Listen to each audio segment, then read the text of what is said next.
हरि ओम विष्णु नमो भगवते वासुदेव नमो नारायण मंगलम भगवान विष्णु मंगलम गरुध्वज मंगलम पुंडकाक्ष मंगलाय प्रणो हरि ओम ब्रजराज कुमार वल्लभा कुलसुमंत मणि प्रसीद में परिवार गणस्यथा पद्मिनं दृशेद वंदे नभखं श्यामं पित्कौसेवासं सानन्दं सुंदरम शुद्धम श्रीकृष्णं प्रकृति प्रमं विश्वं तन्नो राधा प्रचोदयात् देवकीनंदन विद्महे वासुदेवं तन्न कृष्ण राधावन राधा कृष्ण ओम बंसी विष्कानंदात पीताम्बराधरं कुलदस्तापनं सुंदर मुखादनेतात कृष्णार्थं राधा कृष्ण की श्री कृष्ण गोविंद हरि मुरारी हे नाथ नारायण वासुदेव गोविंद जय जय गोपाल जय जय राधा रमन हरि कुंज जय जय हरे राम राम राम हरे कृष्ण कृष्ण हरे श्याम जय राम जय जय राम।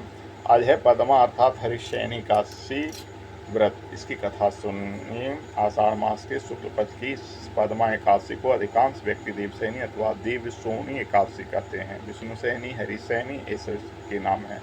इस दिन से भगवान विष्णु 4 मास के लिए क्षीरसागर में शयन करते हैं। इस कारण इस एकादशी को हरिशयनी एकादशी कहते हैं। पुराणों में यह भी कहा गया कि इस दिन से विष्णु भगवान 4 मास तक बलि के द्वार पर पाताल में रहते हैं और कार्तिक मास के शुक्ल पक्ष की एकादशी को अपने लोक में लौटते हैं, यानी वैकुंठ लोक में। इन 4 महीनों में भगवान विष्णु कोई क्षीरसागर में शयन अथवा पाताल में निवास करने के कारण ही विवाह आदि कोई शुभ कार्य नहीं होते।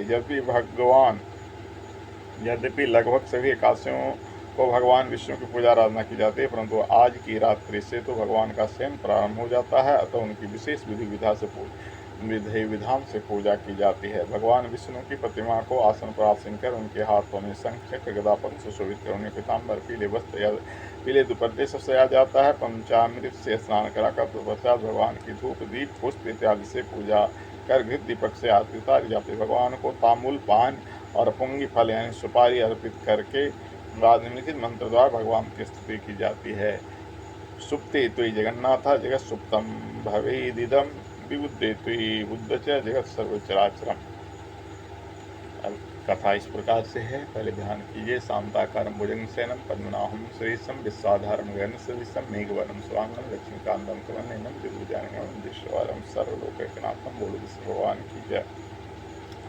धर्मराज युधिष्ठिर ने श्री कृष्ण जी से पूछा कि हे जनार्दन, आषाढ़ शुक्ल एकादशी का क्या नाम है? इस व्रत के करने की विधि क्या है और किस देवता का पूजन किया जाता है? श्री कृष्ण कहने लगे, युधिष्ठिर, एक समय नारद जी ने ब्रह्मा जी से ही प्रश्न किया था। तब ब्रह्मा जी ने उत्तर दिया कि हे नारद, तुम कली युगी जीवों के उद्धार हेतु अति उत्तम प्रश्न किया है, क्योंकि एकादशी का व्रत सब व्रतों में श्रेष्ठ है। इस व्रत से समस्त पाप नष्ट हो जाते हैं और जो व्यक्ति इस व्रत को नहीं करते हैं वे नरकगामी होते हैं। सभी एकादशियों के व्रत श्रेष्ठ हैं और उनके करने से भगवान विष्णु प्रसन्न होते हैं, परंतु उन सब में भी आषाढ़ मास के शुक्ल पक्ष की एकादशी तो सबसे अधिक पुण्य प्रदायक है। पद्मा नामक इस एकादशी से संबंधित पुराणों में वर्णित कथा में तुमसे कहता हूँ।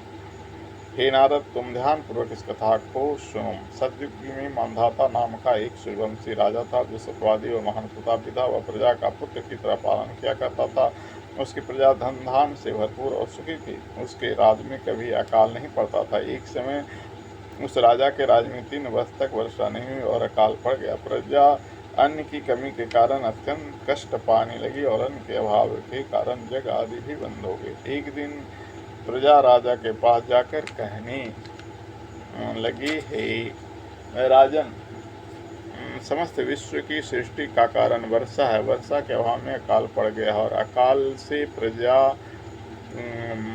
मर रही है। इसलिए कोई ऐसा उपाय कीजिए जिससे प्रजा का कष्ट दूर हो। राजा मंधाता ने कहा, आप लोग ठीक कह रहे हैं। वर्षा से ही अन्न उत्पन्न होता है और आप लोग वर्षा न होने से अत्यंत दुखी हैं।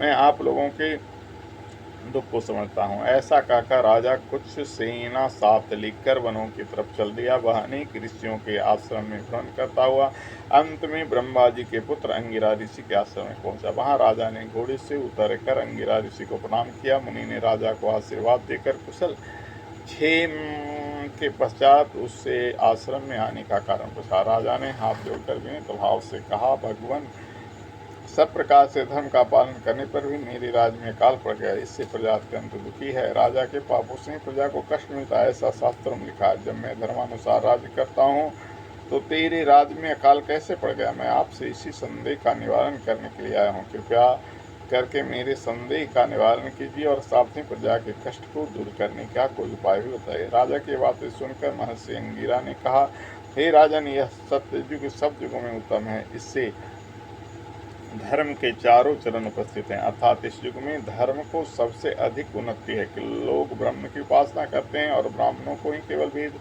पढ़ने तथा तप करने का अधिकार है। परंतु आपके राज्य में एक शुद्ध तपस्या कर रहा है, इसी दोष के कारण आपके राज्य में वर्षा नहीं हो रही है। इसलिए यदि आप वर्षा का भला चाहते हो, यदि आप प्रजा का भला चाहते हो, तो शूद्र का वध कर दो। राजा ने कहा, महाराज, मैं उस निरपराध तपस्या करने वाले शूद्र को किस तरह मार सकता हूँ? आप इस दोष से छुटने का कोई अन्य उपाय बताइए। तो ऋषि कहने लगे, हे राजन, यदि तुम अन्य उपाय जानना चाहते हो तो सुनो। आषाढ़ मास के शुक्ल पक्ष की पद्मा नाम की एकादशी का विधिपूर्वक व्रत करो। इस व्रत के प्रभाव से तुम्हारे राज्य में वर्षा होगी और प्रजा सुख पाएंगे। इस एकादशी का व्रत सब सिद्धियों को देने वाला तथा उपद्रवों को शांत करने वाला है। प्रजा सेवकों तथा मंत्रियों से तुम इस व्रत को करो। मुनि के वचन सुनकर राजा अपने नगर वापस आ गया और विधिपूर्वक पद्मा एकादशी का व्रत किया। उस व्रत के प्रभाव से वर्षा हुई और प्रजा को सुख पहुंचा। इस ऋषि से नहीं, एकादशी का व्रत सभी मनुष्यों को करना चाहिए, क्योंकि यह व्रत इस लोक में भोग और परलोक में मुक्ति देने वाला है। इसकी कथा के पढ़ने सुनने से ही मनुष्य के समस्त पाप नष्ट हो जाते हैं। ओम सशंखचक्रं सकीटकुण्डलं सपीतवस्त्रं सरशीरुहेचनं सहारवक्षस्थलकौस्तुभं नमामि विष्णुं शिरसां चतुर्भुजं। बोले श्री विष्णु भगवान की जय।